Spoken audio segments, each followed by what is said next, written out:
Dante's Boxing Nation. We are here with world-renowned trainer Andre Rozier. Hey, how's it going, Andre? I remember seeing you in LA last year. And listen, we've been bouncing and running and ripping, and just praying for everybody to be all right.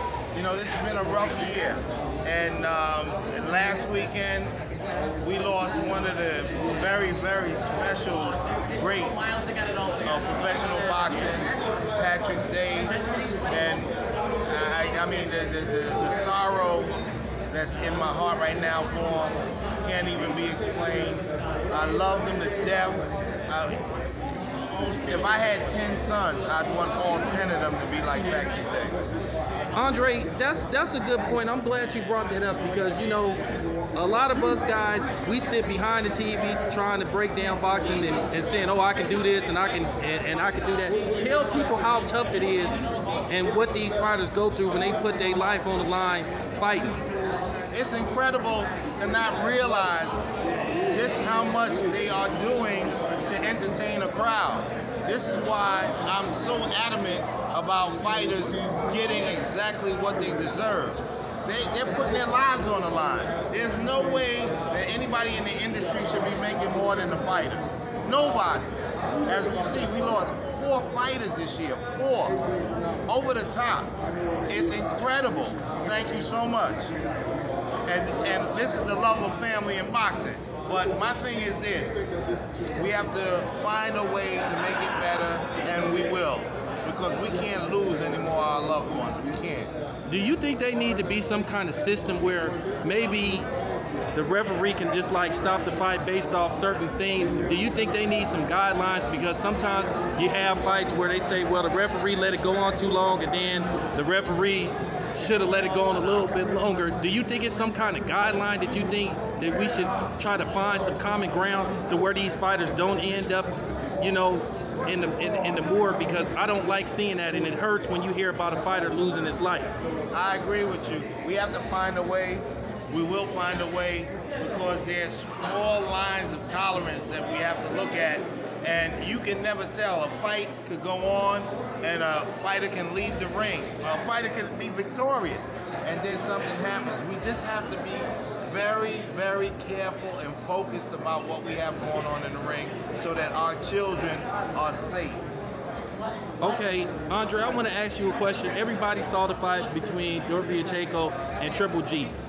Most people thought that Derby Pacheco clearly won that fight. Me, myself, I had Derby Pacheco winning that fight, but, Triple G got the fight. Do you think Triple G won because it's a popularity contest, or, it was just, the referees just didn't know what they were seeing? But most people thought Derby Pacheco won the fight. Nah, you know what it is? It's not a popularity contest. It's a money contest.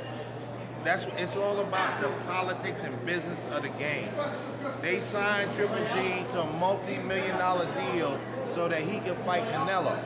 So no matter what, if you don't knock him out, that fight has to happen somewhere along the line because that's what they geared it up for. So when you have a warrior, when you have a diligent, articulating technician that gets in that ring and gives his all and out-hustles, out-shoots, out-boxes, out-bangs one of the monsters in the industry, and you don't get it, there's a problem. And we need to find a way to solve that problem because Sergey definitely won that fight. There should be a rematch. And listen, I'm a big fan of Triple G's. I'm not blaming him. My nephew, Jonathan Banks, is training him. I'm not blaming him. I told him, I said, listen, if Jonathan was walking down the street and a bunch of people came and ran up on him, I'm running up there and I'm busting heads for my nephew because that's what it is. But this not getting the correct decision and changing the parameters of a fighter's life has to stop. Well, let me ask you something. What can we do to where the right guy wins? Do you guys think you may need maybe 5 judges instead of 3, or basically you have to have, or basically you can rescore the fight? Do you think you need more judges instead of 3? Listen, I don't care if it's 2, 3, 4, 5, whatever it takes for us to get the right decision is what needs to happen. That's what we need. We need them to make the right decision, and let's get it done. Do you think that when you have a controversial fight such as the one with Triple G and Derbyachenko, they should mandate an automatic rematch? Basically, nothing else until a rematch happens. I believe they should. Just like Canelo and Triple G had an automatic rematch, I think Sergey and Triple G should be rematching. Let's get it on again. What are you guys going to do to try to get a rematch? Because Andre, let's face the facts. I saw the fight with Daniel Jacobs, another fight that people thought Triple G lost. It seemed like any fight that you in, when you fight Triple G, it seemed like the right decision don't go your way because most people thought Danny beat Triple G. Which is absolutely correct. I thought Danny won the fight. I thought Sergey was even more dominant than the Danny fight.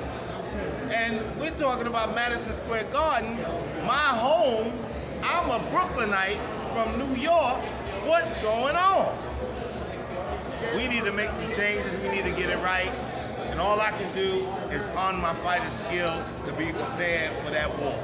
Okay, one last question. You training this gentleman right here who got a big fight coming up in December. What's the game plan to beat Teofimo Lopez? Well, basically, what we're going to do is what Richard does best. Richard's going to go in and he's going to utilize his strength and his power and dictate the policy off a ramrod jab. From that point on, look out. Dynamite in either hand, as you have seen. And if he can deal with that, fine. I hope he can, because we're going to be ready to go. All right, you guys, Andre Rozier and Richard Commey. December 14th, Madison Square Garden, ESPN. There will be havoc in this house. Dante's Boxing Nation, we out. Let's go. Let's go. Let's get down.